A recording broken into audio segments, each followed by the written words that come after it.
If you don't subscribe, how will we survive? In the dead of night, Jacob Weston's phone erupted with a cacophony of vibrations, rattling against his nightstand in an eerie syncopation. Bleary-eyed, he reached out, expecting the usual barrage of promotional messages, or perhaps a reminder of some forgotten appointment. Instead, the screen was aglow with one name repeated over and over: Jacob Weston. The timestamp was alarming. Hundreds of voicemail notifications blinked back at him, all marked within the past hour alone. Confusion soon morphed into trepidation as he stared at the oddity, the muted glow casting sinister shadows across his room. With a trembling hand, he pressed play on the first message.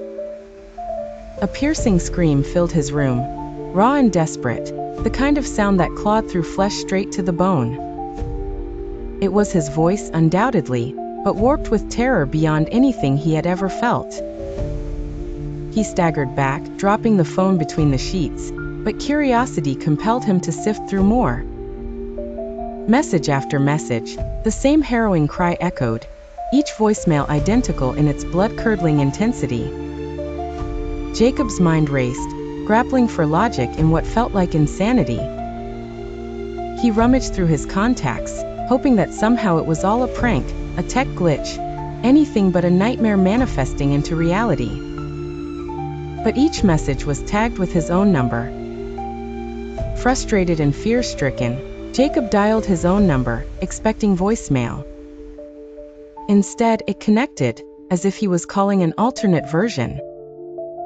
Silence lingered on the line before a faint breathing, then his own voice whispered back, "Help me." The room spun as darkness pressed in, a heavy foreboding haze clouding his senses.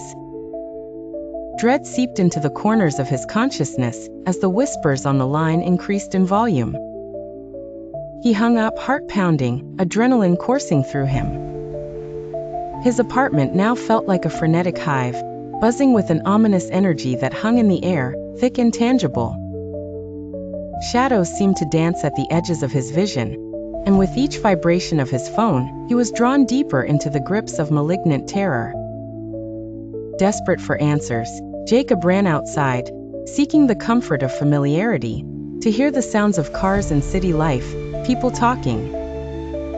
But the world was eerily still, the streets empty, as if waiting for something to happen. The city's occasional hum was overshadowed by the persistent echoes from his phone in his pocket. Hours slipped by as he wandered, each tick widening the chasm of dread. A decision lingered just out of reach, one he feared to make. Should he answer them all? Were these cries a warning, an omen? His thoughts were interrupted by a sudden burst from his phone. A voicemail not from him but his past. The voice was a child's, pleading, "Don't come." A voice that could be none other than his own, trembling with innocence and fear. Distrust and despair consumed him. His life had somehow unraveled into a realm where timelines merged, where echoes of terror rendered him a prisoner within his own existence.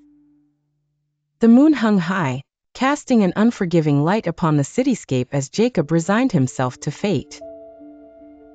He gathered his resolve and walked towards the horizon, away from the lingering shadows of his apartment.